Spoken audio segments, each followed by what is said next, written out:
Hello guys, and welcome to my Razak's Wheel farming guide. Now this is a good farm because you don't need any DLC to do it. You can actually do this with just the base game. Razak's Wheel is a dungeon in Bangkora. It's the group dungeon. It's the very southern part of the map.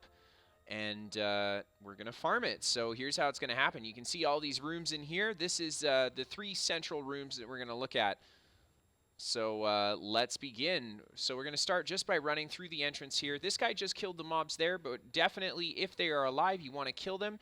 This farming video, like my last one, is going to be a prosperous farm. So you want to wear prosperous gear because we're going to be killing a lot of humanoid enemies, and they're going to be dropping us a lot of gold. Unfortunately for this video, guys, I'm actually playing a single target build. Definitely not ideal for farming, but still works. So let's just bear with the killing for now. It's having some AoE, of course, is going to make this process a little bit quicker, but I'm doing some pretty big stealth ganks on this right now to make sure I can just nuke these guys as fast as possible. So after you go through the main entrance, you're going to come into this big room here. As you can see, I've already started clearing out the mobs here. Pocketed almost 400 gold already just from killing those mobs. This is the first boss that you'll come by here, Activist Sanctius. Now, why are we farming in Razak's Wheel? Well, number 1, we're going to get a lot of gold off of the Imperials. Number 2, we're going to be able to get some pretty sweet gear drops off of the bosses in here. Here you can see I got some Spriggan's bracers, just reinforced on the trait. Definitely not an awesome trait, but you do have a chance of getting some really good weapons as well as some really good gear off of these bosses. The bosses have a high weapon drop chance, so if you're looking for Spriggan weapons or 7th Legion weapons, this is the best place to get them. The other set that drops in this dungeon from the bosses is going to be Vampire Lord. Definitely not as sought after as the other 2 that I mentioned, but still worth a penny. If you can get those Spriggan weapons, though, they are worth hundreds of thousands of gold, so this is just kind of like the getting the money off of the mobs, making sure that's what's going to bring home your 30k per hour. And then, of course, if you get any sweet gear or weapon drops, that's what's going to bring up that gold per hour value for you. So you can see I finished clearing out the big room. Now I'm going to work in my way down this little hallway here, making sure that I kill all the Imperials that I can come by. I really want to make sure that if they are Imperial and humanoid, that I kill them and pick up their loot.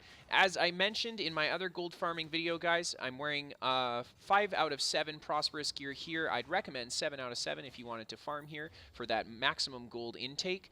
But I don't have 7 out of 7. I'm missing that Slimecraw helm, so unfortunately I can't get it.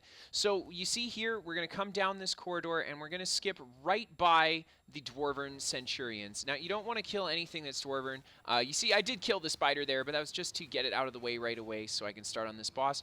I wait till the boss and the Centurions are all in one spot so I can drop my AoE. It kills his ads. I get a drop off of that boss there. And then what I'm going to do is I'm going to go back the way that I came, and I'm going to head back out of here. If I keep going deeper down this corridor, this is all Dwarven enemies in here, and they're not going to give me good gold drops.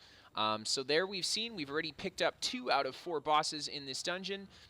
And we come just the other way through here. You're going to come up this platform, and you see there is a chest spawn here, and a boss also spawns in that platform right there too. He's just not up right now. So then I just jump down to the left, and you're going to see the next boss. I'm just going to kill the mobs really quick with the stealth gank, and I'm left to just fight the boss here.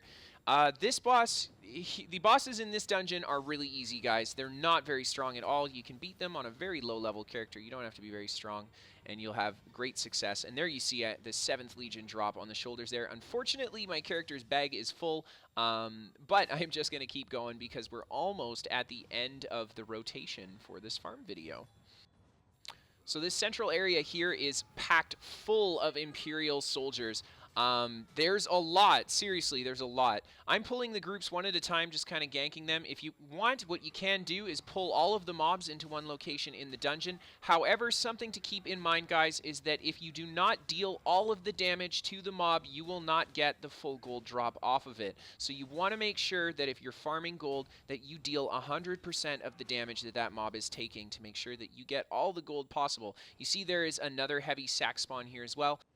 Big shout out to one of my favorite add-ons, Harvest Map, for showing the location of all the chests and heavy sacks in these areas.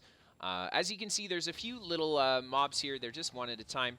So I'd recommend just nuking them as fast as you can. Now, I'm going to head down this other corridor here. There is a pack of Imperial soldiers here, always great for the coin. You see I get a nice big chunk of coin off these guys. And then I'm just going to turn around. Like the other location, there's just nothing but Dwemer down that direction.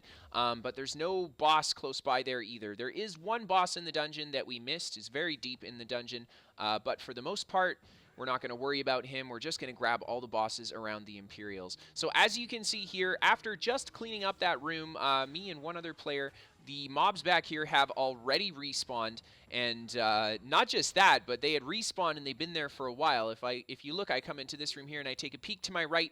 This is the boss that I had killed earlier, but that is not the location that I left his body in. So everything here had actually respawned and been killed again while I was in the other room. So I hope you guys liked this video. This is a great free-to-play farm. If you enjoyed, please feel free to hit that like and subscribe button. I'll see you next time.